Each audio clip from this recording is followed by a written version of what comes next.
عارف يا صديقي ايه هي اكبر غلطه بيقع فيها المونتير المبتدئ؟ الغلطه دي انا شخصيا وقعت فيها واثرت على شغل كتير، وبعدين اكتشفت ان الحل بسيط جدا. اعتقد انت اتضايقت دلوقتي، صح؟ حاسس اني برخم عليك وعايزني اكمل الجمله بسرعه. الاحساس اللي انت حسيته دلوقتي هو اقوى سلاح في ايد اي مونتير، والتأثير ده اسمه زاجارنيك افكت. عقلك بيكره الحاجات الناقصه او اللي ما كملتش، وبيفضل متعلق ومشدود لحد ما يقفل الدايره ويعرف النهايه. انا طبقت عليك النظريه دي عشان اثبت لك ان المونتاج مش قص ولزق وافكتس وترانزيشنز كتير. المونتاج هو قدره على السيطره على الانتباه والتأثير في المشاعر. النهارده مش هنشرح برامج، احنا هنتناقش مع بعض ازاي نوصل افكارنا للمشاهد ونتحكم في مشاعره عن طريق المونتاج.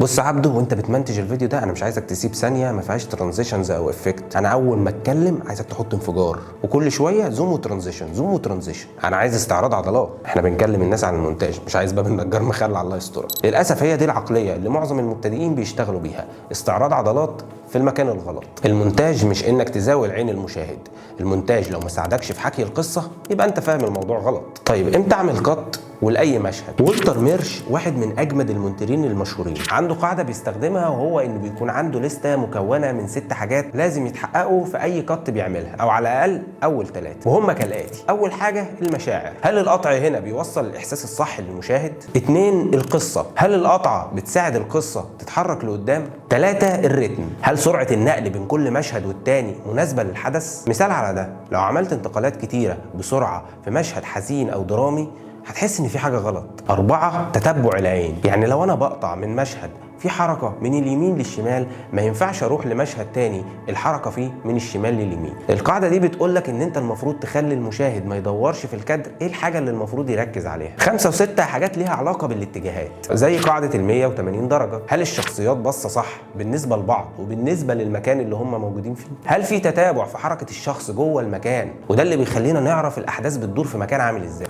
وطبعا كل القواعد دي ممكن نكسرها، بس على الاقل اول 3 لازم يكونوا متحققين. فاكرين الغلطه اللي قلت لكم عليها في اول الفيديو وقطعت الكلام؟ ده كان تطبيق عملي لتاثير زاجارنيك اللي شرحناه في اول الفيديو. انا فتحت دايره في دماغك وعلقتك بيها لحد دلوقتي عشان نقفلها. الغلطه دي هي الملل، انك تدي للمشاهد كل المعلومات مره واحده من غير ما تثير فضوله. لازم دايما يكون في سؤال اللي بيتفرج بيدور عليه. ألفريد هيتشكوك بيقول لو جبت لك مشهد ل5 اشخاص قاعدين مع بعض بيتكلموا في الكوره لمده 5 دقائق، وفجاه حصل انفجار في المكان واتدمر بالكامل، المشاهد هنا هيحس بالصدمه لمده ثواني. هات نفس المشهد واقطع على كادر بيبين ان في قنبله تحت الترابيزه اللي قاعدين عليها وهتنفجر كمان 5 دقائق. اكيد مشاعر المشاهد هتختلف وهو بيتفرج على نفس المشهد، هيحس بالتوتر وهتبقى دماغه مليانه بالاسئله. ازاي محدش واخد باله من القنبله؟ وهل حد هيكتشف اصلا؟